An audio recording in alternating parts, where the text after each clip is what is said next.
Noruega, siglo VIII después de Cristo.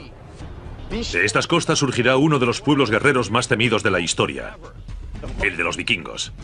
Los han llamado los ángeles del infierno de la Edad Media, y durante 300 años su dominio se extendió por Europa, Oriente Próximo e incluso llegó a América.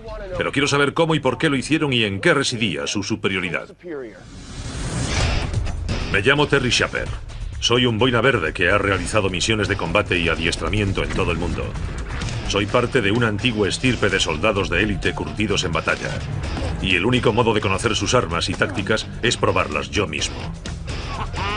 Ahora voy a investigar cómo eran los guerreros vikingos.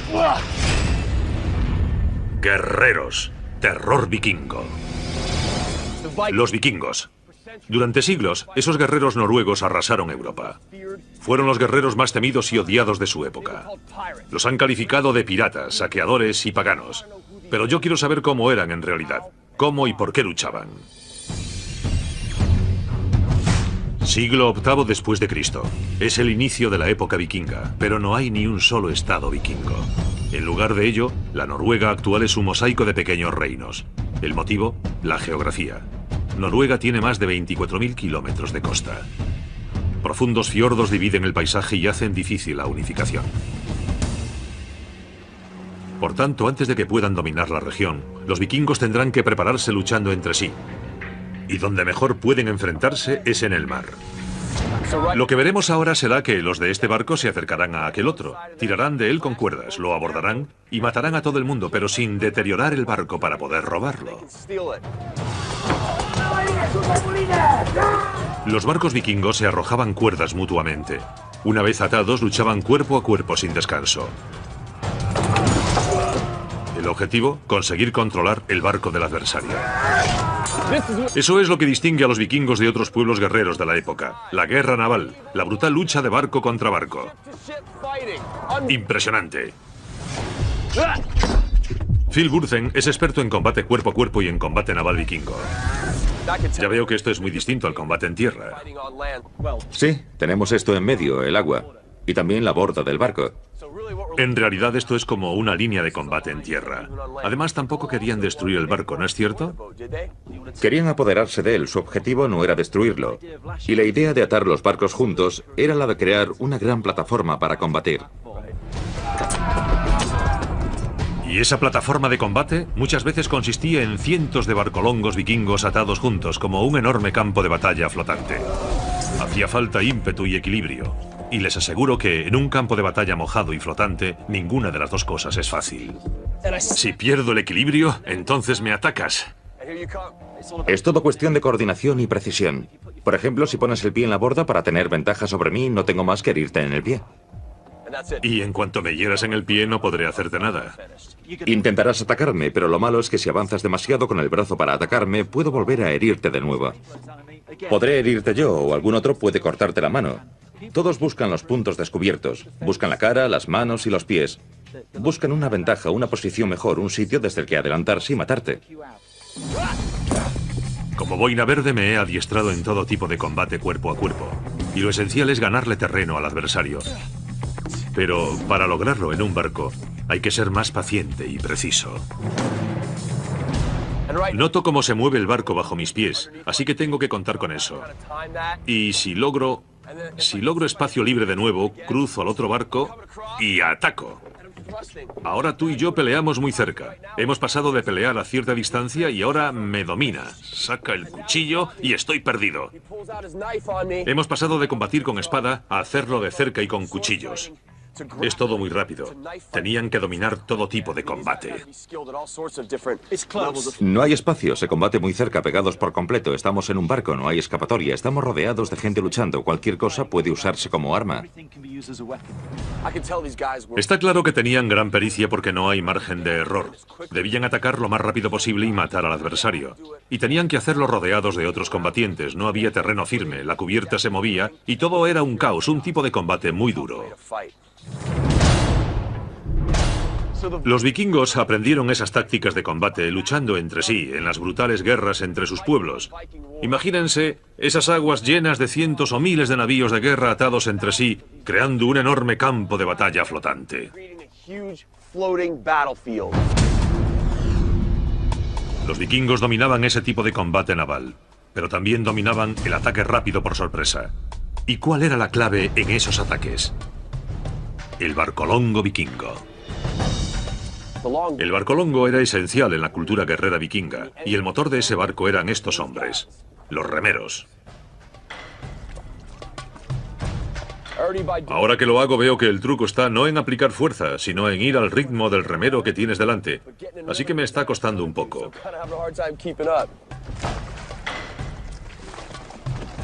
Ahora ya vamos avanzando un poco, pero imagínense hacer esto durante horas seguidas. Un trabajo duro.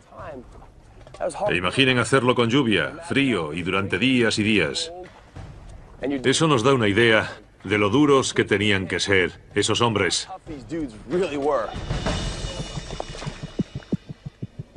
Per Anderson es historiador especializado en la cultura guerrera vikinga. Per, ¿por qué eran tan terribles los barcolongos vikingos? Era un barco destinado al ataque. Era un navío de ataque muy esbelto, fácil de manejar y muy veloz.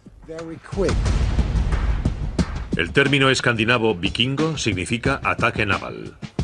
Estos barcolongos estaban configurados para dar a los vikingos una ventaja física y también ayudaron a crear una flota de combate muy compacta.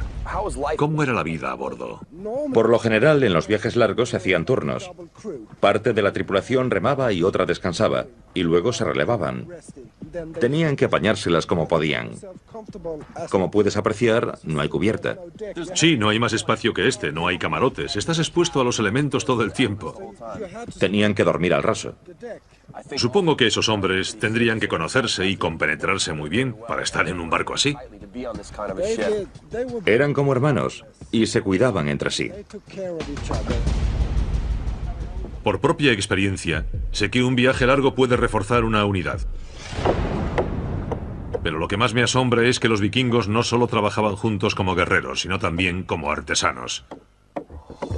Ya está saliendo. Los guerreros vikingos sabían construir barcos transformando troncos de árbol en listones con una sola herramienta, el hacha. Me da la impresión de que cuesta bastante. ¿Puedo probar? He visto que hacías más o menos así. Demasiado fuerte. ¿Demasiado? La clave está en emplear más maña que fuerza. Hay que ponerla así. Así la clavo demasiado. Hay que cortar fina. Con una tripulación de hasta 50 hombres y sin planos dibujados, los vikingos hacían algo que pocos pueblos guerreros sabían. Un maestro artesano podía hacer un barco de memoria, totalmente a ojo. Para un barco normal hacía falta la madera de más de una docena de árboles, sobre todo robles, píceas y pinos. Las pronunciadas curvas de proa y popa creaban un diseño muy ingenioso. Los vikingos podían remar hacia adelante y hacia atrás sin tener que dar la vuelta. Los listones laterales superpuestos tenían solo 2 centímetros de grosor y el espacio entre ellos se rellenaba con lana, piel o musgo empapados en brea. Pero la principal ventaja de estos barcos era su poco calado. El fondo de estos barcos solo se hundía en el agua 50 centímetros, así que podía acceder a aguas poco profundas, navegar por ríos y atracar prácticamente en cualquier parte. Había vikingos que eran artesanos expertos y solo se dedicaban a esto. Pero ¿es verdad que entre los guerreros que iban en estos barcos había algunos que sabían arreglarlos? Es probable que tuviesen que hacerlo, ¿no? Si no lo hacían, no regresaban. Lo más curioso es que su habilidad para remar, para crear, para manejar y saber usar herramientas con un alto grado de exactitud fue la clave del éxito de los vikingos. Sin esa destreza, sin esas habilidades, no habrían logrado lo que lograron. No habrían podido explorar hasta tan lejos. Y no habría habido una época vikinga.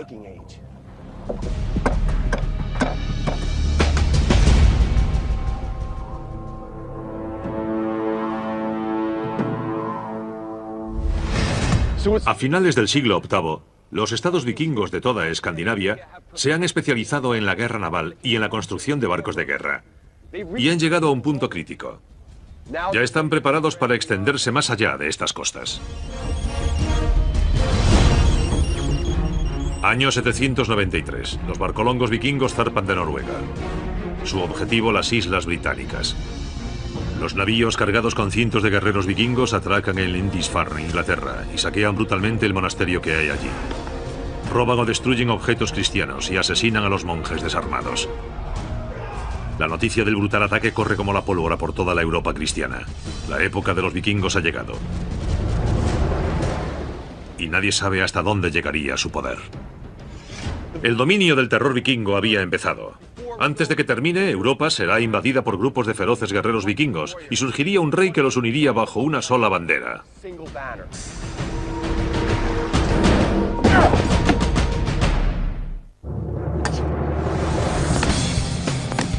Los vikingos, uno de los pueblos guerreros más feroces de la historia. Durante 300 años aterrorizaron Europa. Pero ¿cómo y por qué lo hicieron? Ya hemos visto cómo luchaban los vikingos en el mar, pero ¿cómo combatían en tierra?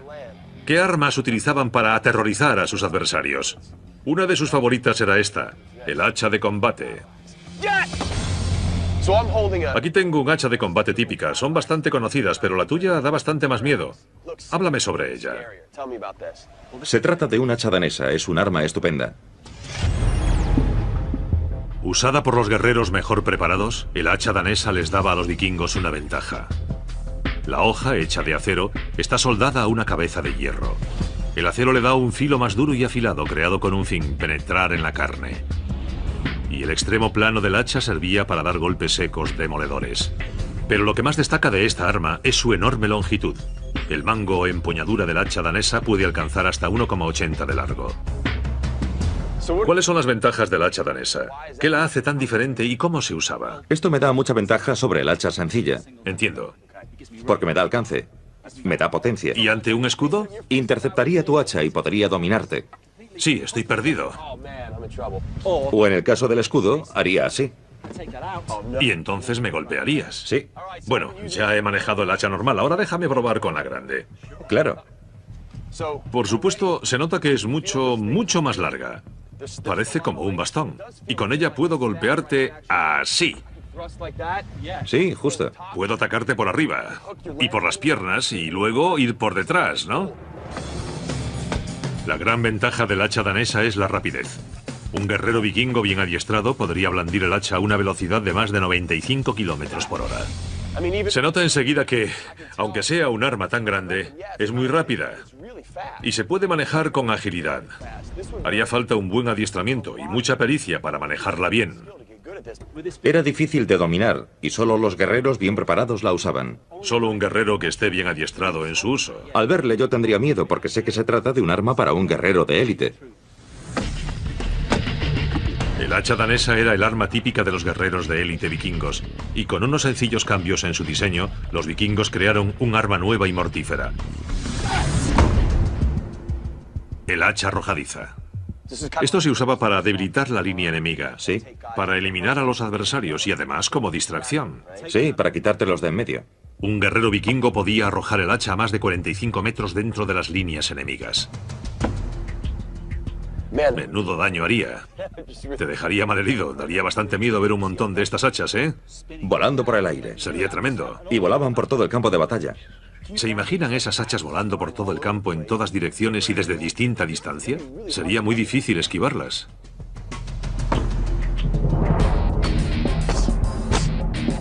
Manejasen el hacha arrojadiza, la danesa o la sencilla, los guerreros vikingos perfeccionaron su diseño y su uso en combate. Lo más curioso del hacha es que en realidad tiene aspecto de arma muy primitiva, pero no lo es. Pueden emplearse técnicas diversas para sacarle todo el partido, y ahí residía su éxito en que no servía solo para asestar machetazos, usaban tácticas y sabían muy bien cómo matar a alguien con esto. Durante la época vikinga, empezaron a surgir sociedades de guerreros de élite por toda Escandinavia. Su objetivo, enseñar a los jóvenes guerreros a combatir con estas armas. Y si un joven guerrero lograba dominar las técnicas de combate, entraba a formar parte de la sociedad guerrera vikinga. Y haciéndose un corte en la mano, mezclaba su sangre con la de sus nuevos hermanos. He aquí una muestra de un antiguo juramento con sangre. Se cree que esos soldados profesionales realizaban una ceremonia muy similar a esta, para jurar lealtad a su hermandad vikinga.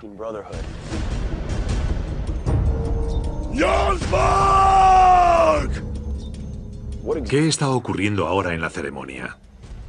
Van a aceptar a un nuevo miembro. ¿Ese hombre que se acerca es un guerrero que ha demostrado su valía? De lo contrario, no lo habrían aceptado. Para lograr la admisión, un nuevo guerrero tenía que ganar un duelo con uno de los miembros, una muestra de fuerza, agilidad y el favor divino. Oigo que invoca a los nombres de los dioses. ¿Qué significado tiene eso? Piden que los dioses sean testigos del juramento que presta al ejército. Tenían muchos dioses, pero en esta ceremonia invocan a Odín, el más importante de todos, el padre de todos, el dios guerrero. Los vikingos creían que al que rompía su juramento guerrero, su propia arma lo mataría en batalla. Pero si era leal y luchaba con valentía, lograría un lugar en el Valhalla, el cielo de los vikingos. Si morías en combate con valentía, Odín venía a recogerte al campo de batalla y te llevaba al Valhalla, donde te sentabas entre los dioses. Es un buen motivo para morir por honor. Sí, y no tenían miedo de nada, porque pensaban, si muero en combate, iré al Valhalla. La mezcla de adiestramiento y lealtad a su sociedad guerrera fue lo que hizo de los vikingos el mejor ejército de combate de su época. Y fue esa cultura guerrera la que dio origen a la época de los vikingos. Siglo IX después de Cristo, 20.000 guerreros vikingos inician su dominio de terror. Atacan asentamientos por todo el norte de Europa, destruyen asentamientos ingleses, arrasan Irlanda y Escocia, saquean Hamburgo e incendian París. Europa está aterrorizada. El equilibrio de poder se ha inclinado drásticamente hacia el norte. En el siglo X, los guerreros vikingos eran tan fieros y tan temidos que a menudo sus víctimas se rendían sin luchar. La amenaza de un ataque vikingo era tan aterradora que ciudades como París cedieron de inmediato a las exigencias de los vikingos. Así de brutales y temidos eran. ¿Pero por qué actuaban así? ¿Qué los convirtió en uno de los pueblos guerreros más feroces de la historia? ¿Qué razones llevaron a los vikingos a salir de Escandinavia? Durante ese periodo se produce la unificación de Noruega, que pasa de tener jefes elegidos a un solo jefe que domina a los otros jefes y se convierte en rey. Se transforma en un reino. Eso es, sí, fue una época muy violenta. Si querías conservar lo que tenías, Sí, tenías que luchar. era parte de su cultura, de su mentalidad guerrera. Mientras los estados vikingos luchaban por el poder, sus guerreros fueron cobrando más importancia y saqueaban territorios extranjeros para financiar la lucha por el dominio en casa. Escandinavia. Este lugar puede ser frío y brutal, pero a los guerreros vikingos les daba algo muy valioso. Esto. Esto es turba. ¿Y por qué es importante esto? Porque donde ustedes y yo vemos hierba y barro, los vikingos veían armas. La fundición de la turba la desarrollaron los antiguos romanos, pero con los miles de hectáreas de turberas de Noruega era una técnica idónea para los vikingos. El proceso es en parte geología y en parte química. Desde hace milenios el hierro de las colinas y montañas de Noruega baja hasta las zonas húmedas y se asienta en la tierra de las turberas. Para extraerlo los vikingos ponían la turba en un horno como este y la calentaban hasta los 1315 grados centígrados. Como parte de su investigación, Lars Erik Narmo ha estudiado y dominado este proceso. Oye, Lars, en el horno has metido musgo de turba de un pantano, ¿no es así? Sí, ¿Cuánto tiempo lleva en el horno? unas 5 o 6 horas. Ya debe de haber una pelota dentro. La atmósfera del horno es rica en monóxido de carbono. Ese gas se liga con el hierro y expulsa el oxígeno que contiene la turba. Lo que queda es un hierro más elemental y puro. ¿Lo ves? Es una pieza muy grande. Es verdad.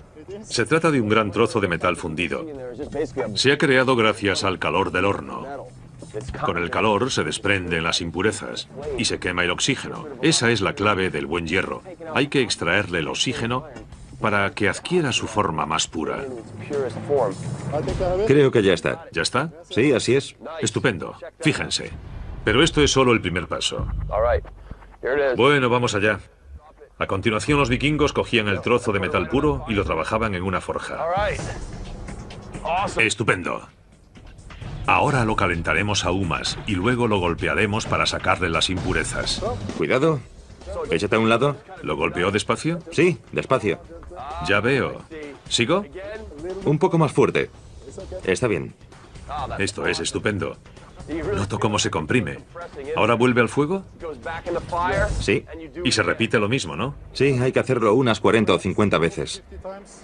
Todas esas veces hay que coger el trozo de hierro, darle con el martillo y hay que darle correctamente cada vez, porque si lo haces mal hay que empezar de nuevo. Y luego, cuando el trozo está ya más sólido, puedes empezar a golpearlo con más fuerza. Ya puede trabajarse un poco más. ¿Oyen ese sonido?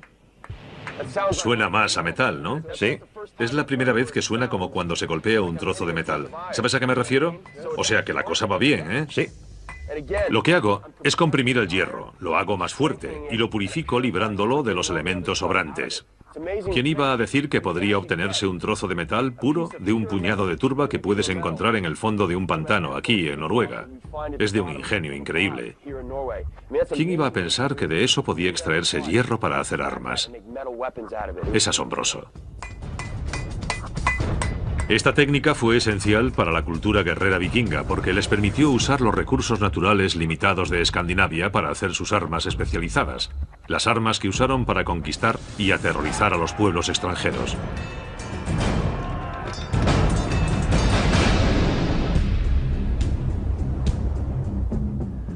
Ahora ya conozco las técnicas de combate naval vikingas, conozco su forma de adiestrarse y he usado sus armas. Pero para que los vikingos lograsen dominar los mares, necesitarían un nuevo avance técnico y un líder que cambiaría la historia.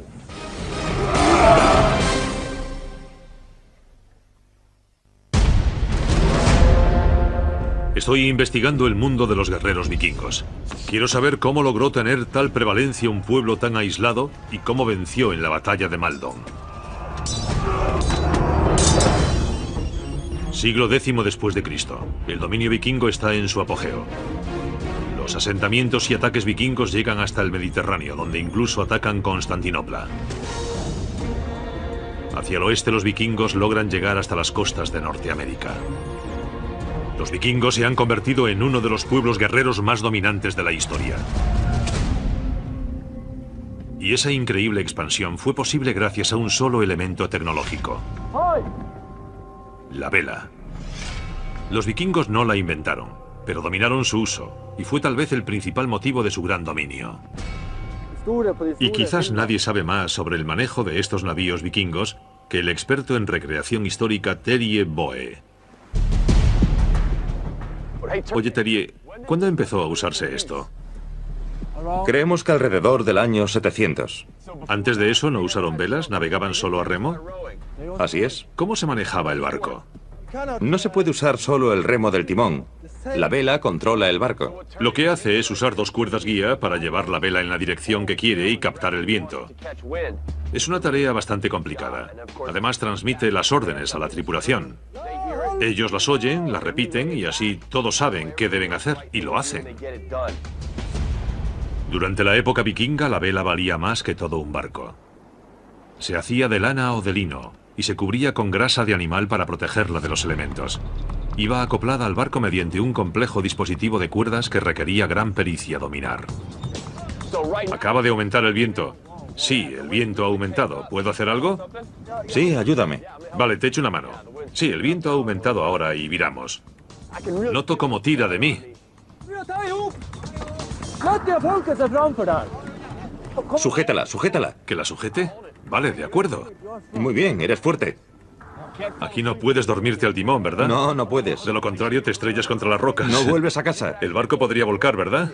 Sí. Podrías volcar si no estás bien atento.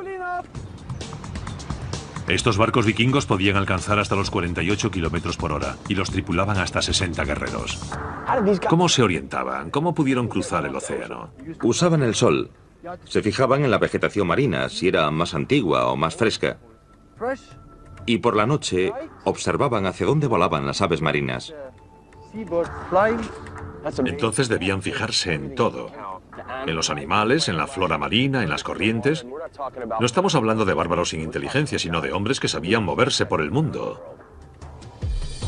Los guerreros vikingos podrían vivir en estos barcos durante meses. Comían pescado que cogían en el mar y dormían en cubierta en sacos hechos de piel de morsa o ballena. ¿Puedo probar? Claro. Vale, gracias, pero estoy algo nervioso. Tengo que tirar con fuerza de la vela. Impresiona un poco, pero es genial. El viento aumenta. Genial, sopla más fuerte. Ahora por popa. Ya lo noto, noto que tira más de mí. ¿Y sabes otra cosa? Cuando hincha la vela, el barco hace más ruido, se desplaza por el agua mucho más rápido. Es una sensación genial. Estupenda. Es curioso, se han escrito tantas canciones y tantos relatos sobre marineros y ahora los entiendo, ¿sí? ¿Ahora lo entiendes? Entiendo lo que se siente.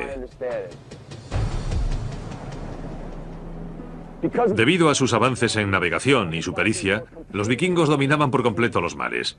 No hay constancia de ningún contraataque de ningún país que hubiese sido atacado por ellos. Prácticamente tenían el mar para ellos solos.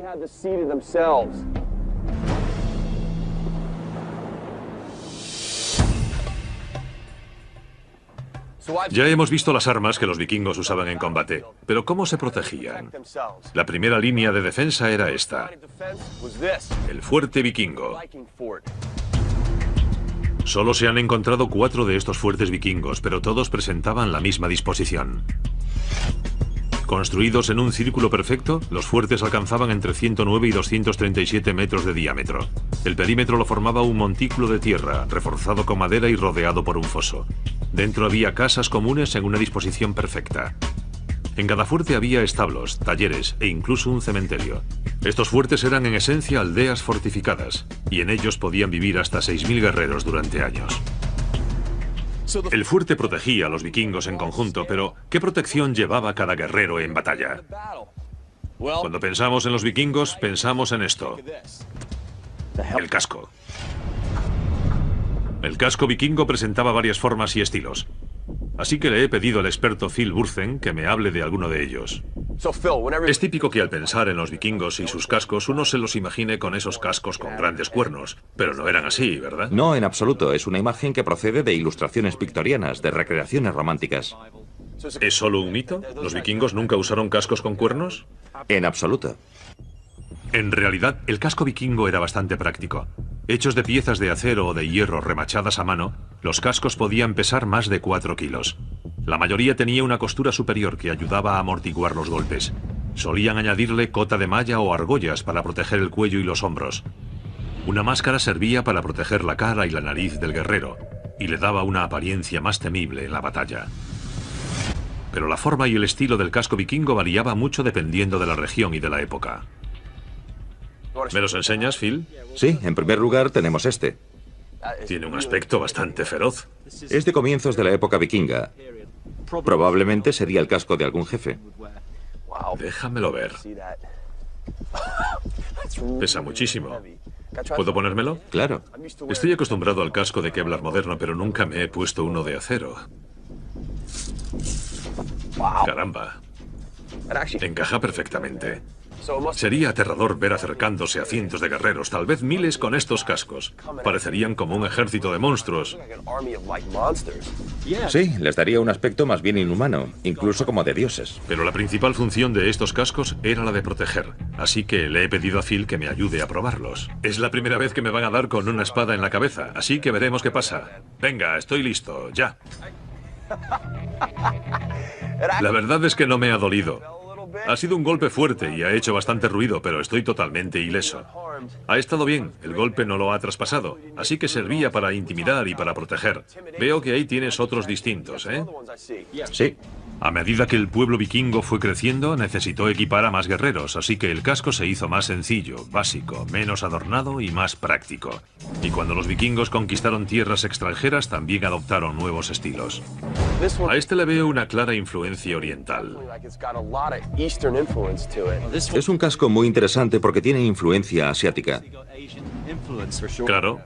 Lo adoptaron los vikingos y lo usaban los varegos. Los varegos protegían al soberano del Sacro Imperio Romano de Oriente en Constantinopla.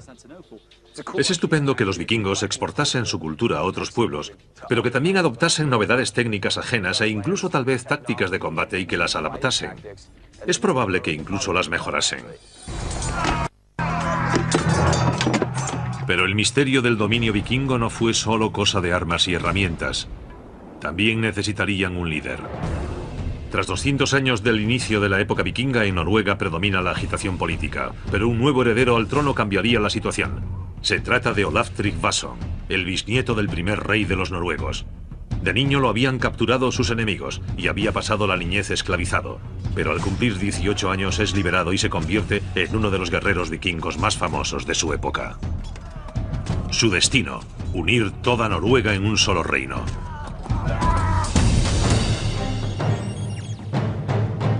Pero para reclamar el trono de Noruega, Olaf necesitará una cosa más: dinero. Así que pone su mira en Inglaterra. Con una flota de 93 barcos y 4.000 hombres emprende una típica campaña vikinga de invasión. El objetivo de Olaf, la costa de Inglaterra, y en concreto la cercana Casa de la Moneda. Olaf espera conquistar y saquear esa zona fácilmente, pero lo que no sabe es que tendrá que librar la gran batalla de su vida.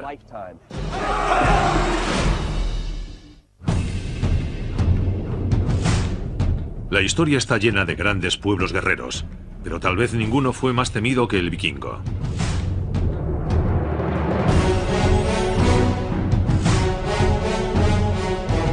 ...991 después de Cristo, el guerrero vikingo Olaf Tryggvason tiene en mente unificar Noruega.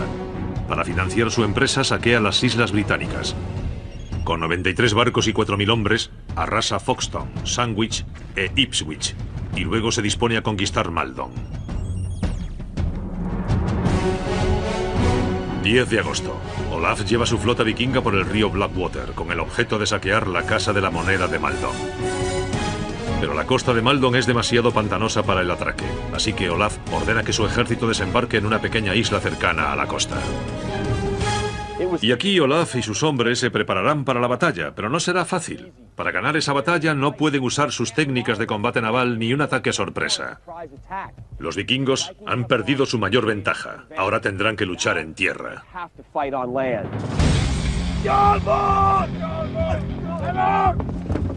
Por tanto, en Maldon, los vikingos tendrían que emplear tácticas de combate diferentes. Y todo empezó con esto. Todo pueblo guerrero necesita un modo de defenderse en batalla. Ahora estamos ante un skaldborg, que en lengua vikinga significa muro de escudos. Y si nos fijamos bien, es justamente lo que es. Los hombres se han alineado muy juntos y han superpuesto todos sus escudos. Las armas largas se llevan en alto para poder atacar y herir. Así se defendían los vikingos en grupo en una batalla. ¿Pero daba buen resultado esta táctica? Quiero comprobar si el muro de escudos aguanta los ataques constantes. Vamos allá. La clave de la efectividad del skaldborg. Los escudos superpuestos distribuyen el ataque en 5 hombres.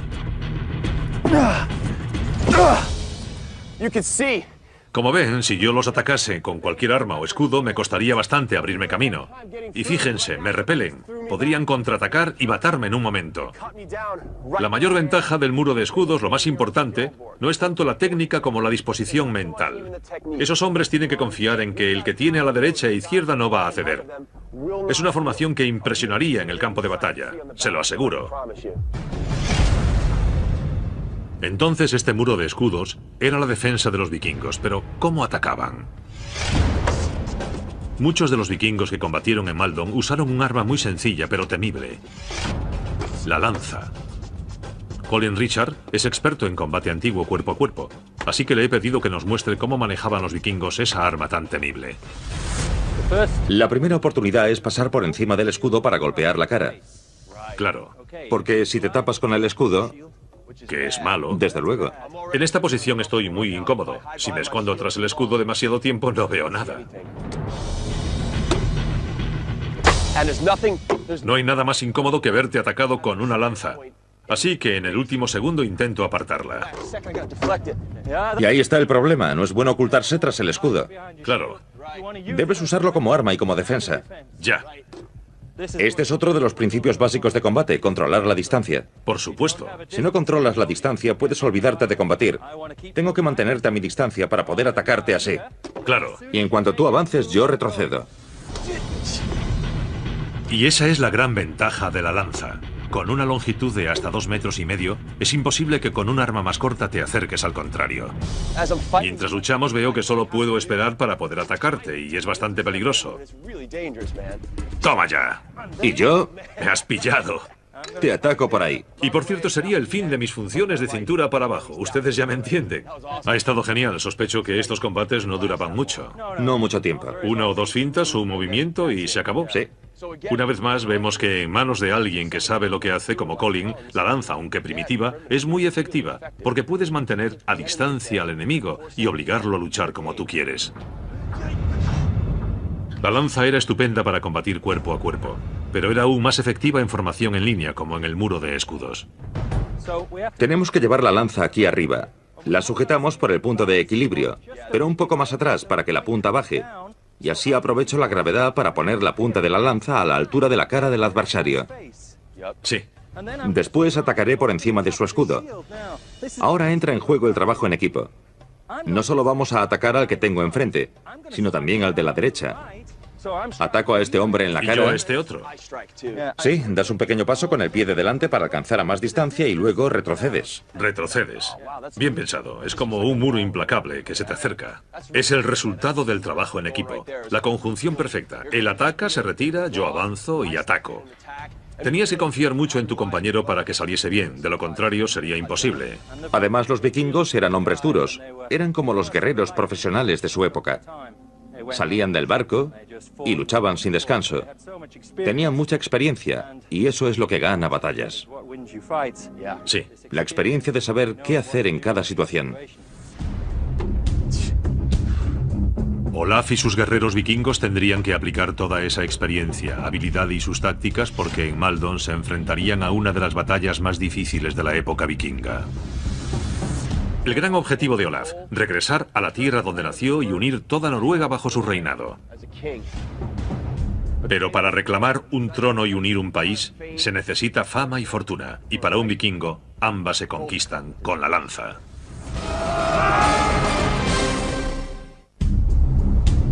Los vikingos fueron uno de los pueblos guerreros más temidos y triunfantes de la historia. Pero en la batalla de Maldon, Olaf Tryggvason y sus guerreros se enfrentarían a su batalla más importante.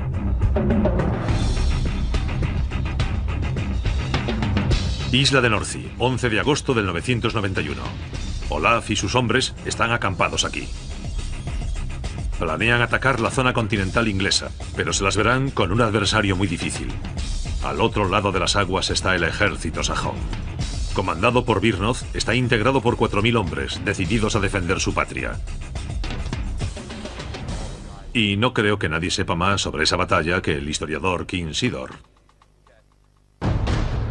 King, estamos en la isla de Northi, y aquí fue donde desembarcaron los vikingos. ¿Cuáles eran sus planes? Su objetivo era atacar Maldon y la Casa de la Moneda y tal vez seguir hacia Ili, que no quedaba lejos, y atacar su monasterio. Pero Birnoth los estaba esperando al otro lado. Sí, tenía un gran ejército, y desde esta zona elevada los vikingos verían lo que ellos llamaban el campo de Essex, y a todo el ejército de Essex tras Birnoth.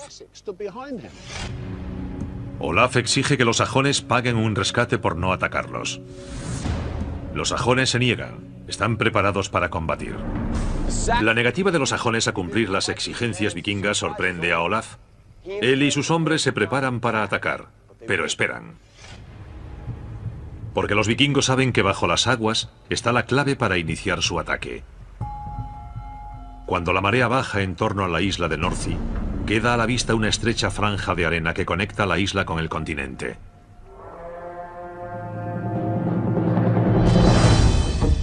Olaf está impaciente por iniciar el combate, así que ordena que sus hombres avancen.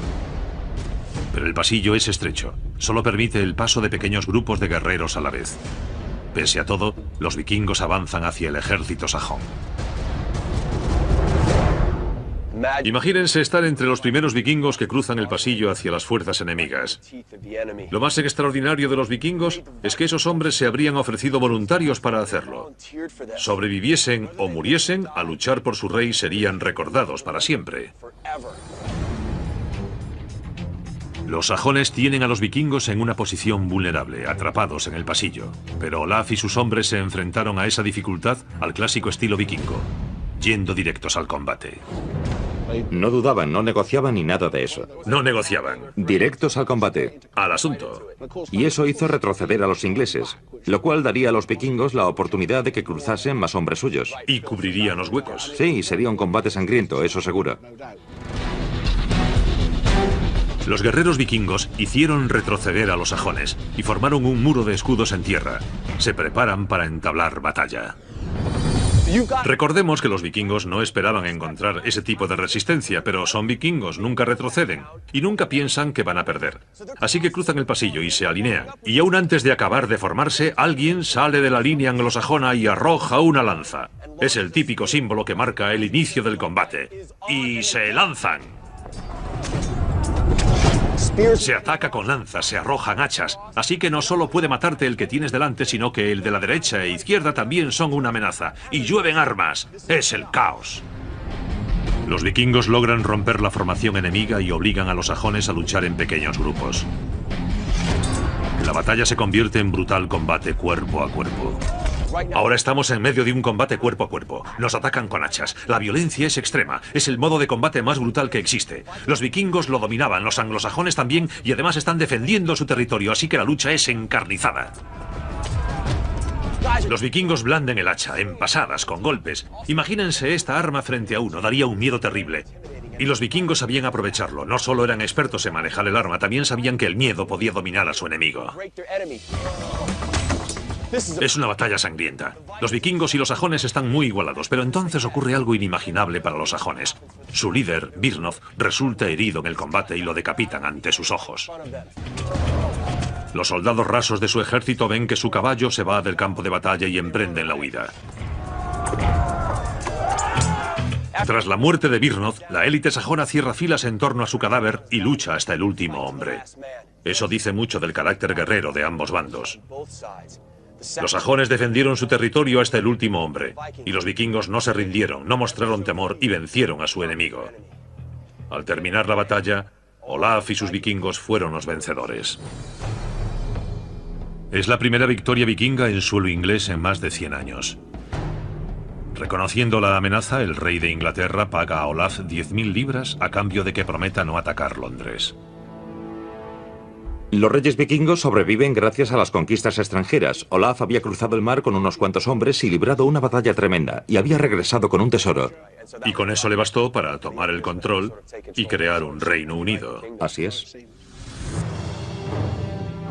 Armado, con dinero y las leyendas de sus conquistas, Olaf regresa a Noruega y une todo el país bajo su mandato. Pero su gobierno duraría poco. Después de 3 años de reinado, Olaf lleva a sus guerreros a combatir a Svolder. Su ejército sufre una enorme derrota, pero en vez de rendirse, Olaf lucha hasta el fin. Al final, acaba saltando desde su barco al mar, prefiriendo morir al estilo de los guerreros vikingos, con honor. Un siglo después, Escandinavia está gobernada por reinos mayores y más pacíficos, y se convierte al cristianismo. La época vikinga se ha terminado. Para los guerreros modernos como yo, los logros de los vikingos serán siempre legendarios. Pero ahora, lo que más me asombra de esos guerreros es su espíritu. Los vikingos creían que su muerte estaba predestinada, que nada podía cambiar su momento ni el lugar, así que para ellos lo más importante era vivir, luchar y morir con valentía. Ese espíritu también los hizo artistas, artesanos y exploradores excepcionales. Dicen que la época vikinga duró unos 300 años, pero si le preguntan a cualquier guerrero actual, les dirá que jamás se fueron. Demasiado con el brazo para atacarme, puedo volver a herirte de nuevo. Podré herirte yo o algún otro puede cortarte la mano. Todos buscan los puntos descubiertos. Buscan la cara, las manos y los pies. Buscan una ventaja, una posición mejor, un sitio desde el que adelantarse y matarte. Como boina verde me he adiestrado en todo tipo de combate cuerpo a cuerpo, y lo esencial es ganarle terreno al adversario. Pero para lograrlo en un barco, hay que ser más paciente y preciso. Noto cómo se mueve el barco bajo mis pies, así que tengo que contar con eso. Y si logro Si logro espacio libre de nuevo, cruzo al otro barco y ataco. Ahora tú y yo peleamos muy cerca. Hemos pasado de pelear a cierta distancia y ahora me domina. Saca el cuchillo y estoy perdido. Hemos pasado de combatir con espada a hacerlo de cerca y con cuchillos. Es todo muy rápido. Tenían que dominar todo tipo de combate. No hay espacio, se combate muy cerca, pegados por completo. Estamos en un barco, no hay escapatoria. Estamos rodeados de gente luchando. Cualquier cosa puede usarse como arma. Está claro que tenían gran pericia porque no hay margen de error. Debían atacar lo más rápido posible y matar al adversario. Y tenían que hacerlo rodeados de otros combatientes. No había terreno firme, la cubierta se movía y todo era un caos, un tipo de combate muy duro. Los vikingos aprendieron esas tácticas de combate luchando entre sí en las brutales guerras entre sus pueblos. Imagínense esas aguas llenas de cientos o miles de navíos de guerra atados entre sí, creando un enorme campo de batalla flotante. Lo que veremos ahora será que los de este barco se acercarán a aquel otro, tirarán de él con cuerdas, lo abordarán y matarán a todo el mundo, pero sin deteriorar el barco para poder robarlo. Los barcos vikingos se arrojaban cuerdas mutuamente. Una vez atados, luchaban cuerpo a cuerpo sin descanso. El objetivo, conseguir controlar el barco del adversario. Eso es lo que distingue a los vikingos de otros pueblos guerreros de la época. La guerra naval, la brutal lucha de barco contra barco. Impresionante. Phil Burzen es experto en combate cuerpo a cuerpo y en combate naval vikingo. Ya veo que esto es muy distinto al combate en tierra. Sí, tenemos esto en medio, el agua. Y también la borda del barco. En realidad esto es como una línea de combate en tierra. Además tampoco querían destruir el barco, ¿no es cierto? Querían apoderarse de él, su objetivo no era destruirlo. Y la idea de atar los barcos juntos era la de crear una gran plataforma para combatir. Y esa plataforma de combate muchas veces consistía en cientos de barcolongos vikingos atados juntos como un enorme campo de batalla flotante. Hacía falta ímpetu y equilibrio. Y les aseguro que en un campo de batalla mojado y flotante, ninguna de las dos cosas es fácil. Si pierdo el equilibrio, entonces me atacas. Es todo cuestión de coordinación y precisión. Por ejemplo, si pones el pie en la borda para tener ventaja sobre mí, no tengo más que herirte en el pie. Y en cuanto me hieras en el pie, no podré hacerte nada. Intentarás atacarme, pero lo malo es que si avanzas de... Los vikingos dominaban ese tipo de combate naval, pero también dominaban el ataque rápido por sorpresa. ¿Y cuál era la clave en esos ataques? El barcolongo vikingo. El barcolongo era esencial en la cultura guerrera vikinga, y el motor de ese barco eran estos hombres, los remeros. Ahora que lo hago veo que el truco está no en aplicar fuerza, sino en ir al ritmo del remero que tienes delante. Así que me está costando un poco.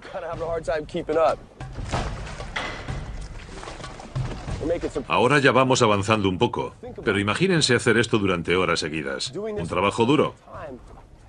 E imaginen hacerlo con lluvia, frío y durante días y días. Eso nos da una idea de lo duros que tenían que ser esos hombres.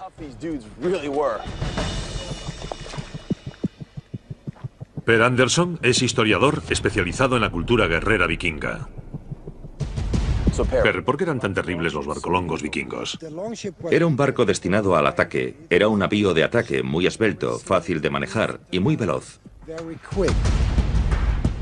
El término escandinavo vikingo significa ataque naval. Estos barcolongos estaban configurados para dar a los vikingos una ventaja física y también ayudaron a crear una flota de combate muy compacta. ¿Cómo era la vida a bordo? Por lo general, en los viajes largos se hacían turnos. Parte de la tripulación remaba y otra descansaba, y luego se relevaban. Tenían que apañar. Noruega, siglo VIII después de Cristo. De estas costas surgirá uno de los pueblos guerreros más temidos de la historia, el de los vikingos. Los han llamado los ángeles del infierno de la Edad Media, y durante 300 años su dominio se extendió por Europa, Oriente Próximo e incluso llegó a América. Pero quiero saber cómo y por qué lo hicieron y en qué residía su superioridad. Me llamo Terry Shepard. Soy un boina verde que ha realizado misiones de combate y adiestramiento en todo el mundo. Soy parte de una antigua estirpe de soldados de élite curtidos en batalla.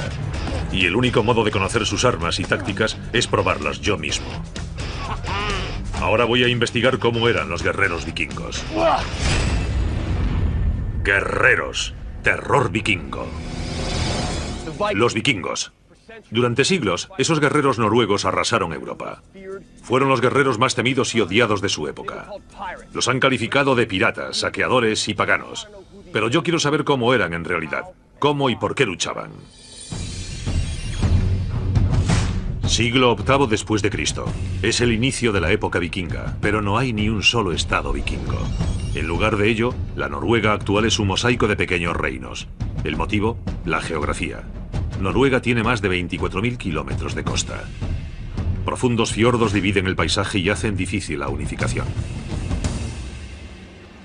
Por tanto, antes de que puedan dominar la región, los vikingos tendrán que prepararse luchando entre sí. Y donde mejor pueden enfrentarse es en el... Como podían. Como puedes apreciar, no hay cubierta. Sí, no hay más espacio que este, no hay camarotes. Estás expuesto a los elementos todo el tiempo. Tenían que dormir al raso.